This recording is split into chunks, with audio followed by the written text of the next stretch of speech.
These two wheels are mounted on separate axles and supported by a frame, so that they can revolve freely at different speeds.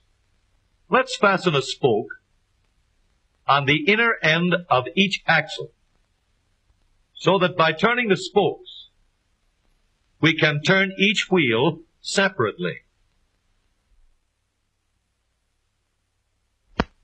With a bar or crosspiece, we can turn both wheels in the same direction at the same rate of speed.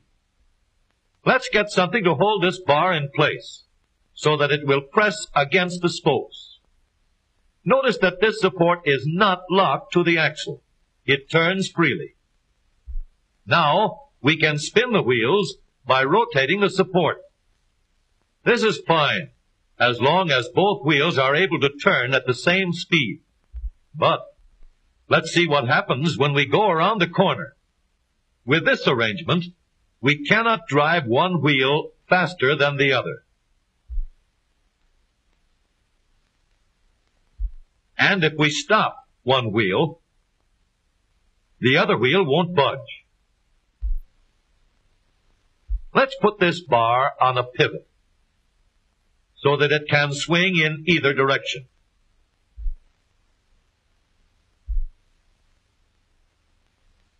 Now, the bar can still turn both wheels at the same speed. And because it pivots, it lets one wheel turn even when the other is stopped. But if turned too far, the bar will swing around until it won't drive the spokes that turn either wheel. We need another crossbar and more spokes to carry on the job. When we stop one wheel, the crossbars will continue to push the spokes of the free wheel around. As long as both wheels are free to turn, the bars do not swing on their pivot, and the wheels move at the same speed. Now we have the working principles of a differential. To adapt the model for use in an automobile, we will have to make a few changes. In order to reduce the jerky action caused by wide spaces between the spokes, we will put in more spokes.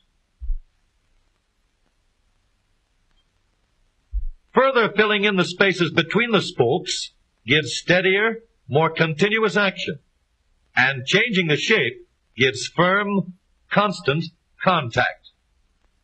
Now we can make the gears thicker and stronger, and we have differential gears.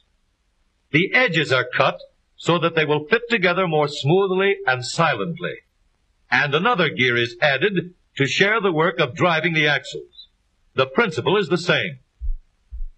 In order to turn the support and drive the wheels, we can fasten a large gear here, connected by a smaller gear to a source of power.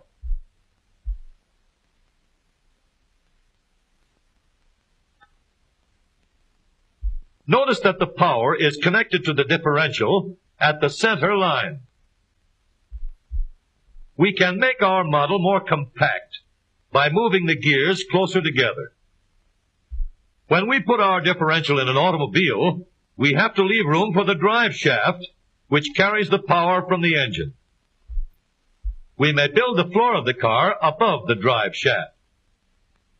But if we do, we won't have much room inside unless we make the top of the car high too. Of course, we could lower the floor and ceiling, but the drive shaft would be higher than the floor. This would have disadvantages. A shaft in the middle of the floor of an automobile would be inconvenient for passengers and would be awkward for carrying luggage. Today, engineers have found a way to make the car roomier and closer to the road without a clumsy shaft above the floor. The drive shaft from the engine to the differential is lowered out of the way, and the drive shaft is connected to the rear axle at the bottom. The new low-center drive makes the rear axle quieter, stronger, and more durable because it gives better, smoother contact between the gears. The automobile of today, with the low center drive, is stronger and more rugged.